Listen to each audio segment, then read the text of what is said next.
I'm brewing an Irish Extra Stout with a difference. Short and shoddy style, where the short represents my quick brew day, 30-minute mash and 30-minute boil. And as for shoddy, well, I'm ditching the scales and eyeballing my ingredients. Then I'm serving the beer to 20 participants and asking them to rate how well it turned out. This episode is sponsored by ABS Homebrew. More on them in a bit. At this point, I've collected ingredients for beer recipes hundreds of times, and although I do always weigh out my ingredients, I think I've got quite good at just kind of eyeballing it. So today, for my short and shoddy brew, the shoddy part is going to be no scales. I'm not weighing out anything, I'm just eyeballing all my ingredients. So let's get going with the malt bill. Now I'm going to use Maris Otter as my base malt. This is the scoop I typically use to dig in here and get out the grains. And I happen to know that if you fill this scoop up, you have about 2.5 pounds of grain. I conveniently need 10 pounds of grain for this recipe, so I'm just going to fill this up 4 times. I would be very surprised indeed if this isn't very close to 2.5 pounds.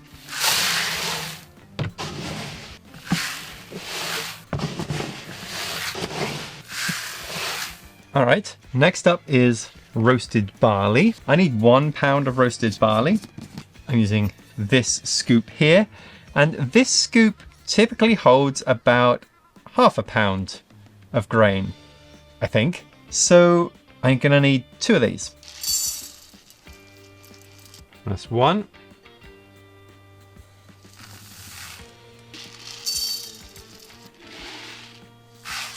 Adding some Crystal 45. Need half a pound of this. 1 scoop. In it goes. And finally, I need 4 ounces of pale chocolate malt. I don't really have the faintest idea how to measure this out. I mean, it's half of one of these. Maybe something like that. And that goes too.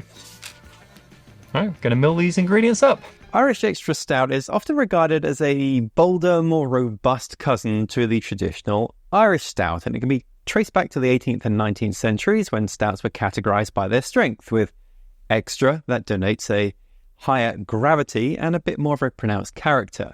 Now, according to the BJCP, an Irish Extra Stout is characterized by its deep, nearly opaque black color and a complex flavor profile that includes a prominent roasted barley presence, often with notes of coffee and chocolate. The bitterness is a bit more pronounced than its standard Irish Stout cousin, balancing the malt sweetness and leading to a pretty dry finish. And you can do more than drink with it.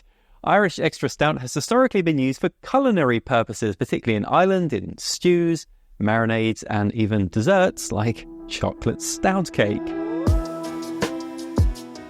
Now, I didn't weigh out my reverse osmosis water, but there wasn't a lot of magic to knowing how much to add here with the markings on the kettle, so I added 7.5 gallons. Now I want to add some water salts. I'm going to use Epsom salts, calcium chloride and gypsum. Not going to weigh these out either, but the way that I store these, I have them in these little jars here, and in the jars I have just a plastic spoon. And I know roughly when I weigh these out that about that much, so just enough to fill the spoon, it's about 3 grams, and I want about 3 grams of each of these, so good enough. Epsom salt, calcium chloride and gypsum. Quick stir to make sure those dissolve, and some of the grains.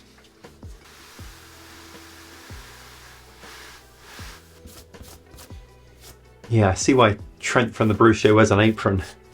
Now the last ingredient I want to add into my mash is flaked barley. This doesn't need to be milled.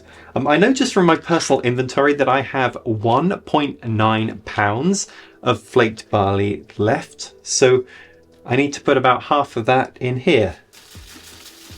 Now I'm going to mash this at 152 Fahrenheit, that's 67 Celsius. And it's short and shoddy, so this is a short mash, 30 minutes.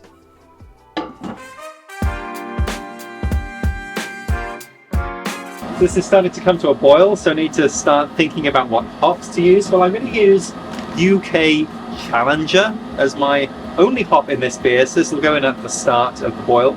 Now, this is a 7 alpha acid hop. I want something like 35 to 40 IBU of bitterness in this beer, which, according to my calculator, says I need about 40 grams of these hops. Now, I normally measure out my hop measurements into a little cup like this guy, and I know that if I fill it to the tippy top, that's about 60 grams of pellets. So I'm going to fill it up about 3/4 of the way. Yeah, something like that. In it goes.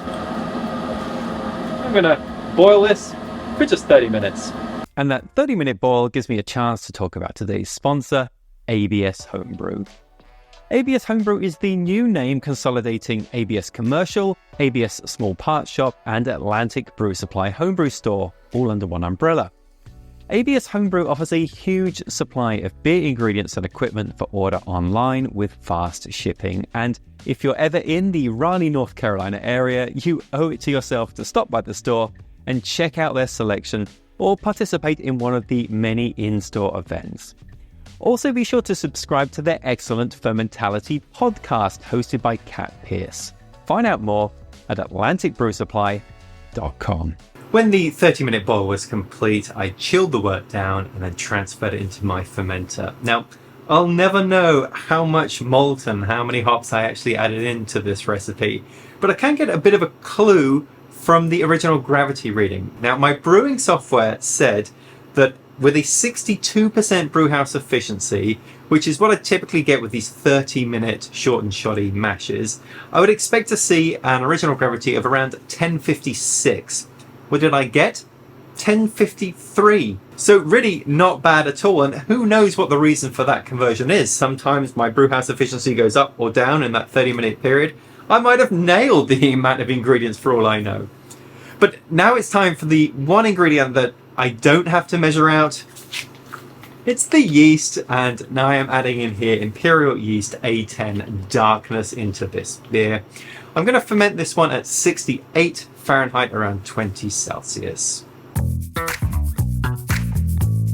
Now, I ended up hooking this beer up to my nitrogen setup for smooth, creamy nitro pours. The beer came out really well, at least in my mind, but what would participants think who knew nothing of how I brewed the beer? Well, a total of 20 people participated in this short and shoddy evaluation. And at this point, the beer was just carbonated with CO2, no nitrogen yet, and participants were informed of the specific beer style and provided with the BJCP description prior to completing the survey. What did they think? Well, tasters were instructed to rate how hoppy, malty, and dry they perceived the beer to be on a 0 to 5 scale, where a rating of 0 means not at all and 5 means extremely. Now, malty scored highest with a very low hop characteristic observed, and keep that in mind when looking at this next graph here, which indicates the most prominent hop characteristic. Participants did have to pick something, and earthy scored highest, but overall, participants noted very minimal hop characteristics in this beer, making this question quite a hard one to answer. Now, malt characteristics trended overwhelmingly towards roast, no surprise there, and for yeast characteristics, opinion was split between esters and clean. Now, the next characteristic was the one that I was most interested in. How representative of the style is this beer? My quickly made beer with ingredients literally thrown together without so much as a passing glance at a scale. Well, will you look at that? A very solid 4 out of 5. And 4 participants even thought this beer was exactly to style. I'm taking this as validation of approximation. There have been many times when I've been measuring out ingredients where I'd remove individual barley kernels if I'd gone over until I hit the exact weight. No more.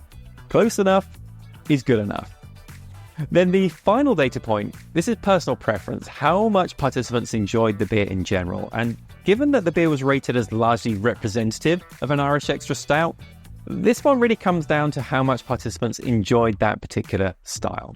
Nobody hated the beer, a few people loved the beer, and ultimately preference came out somewhere between a score of 3 and 4.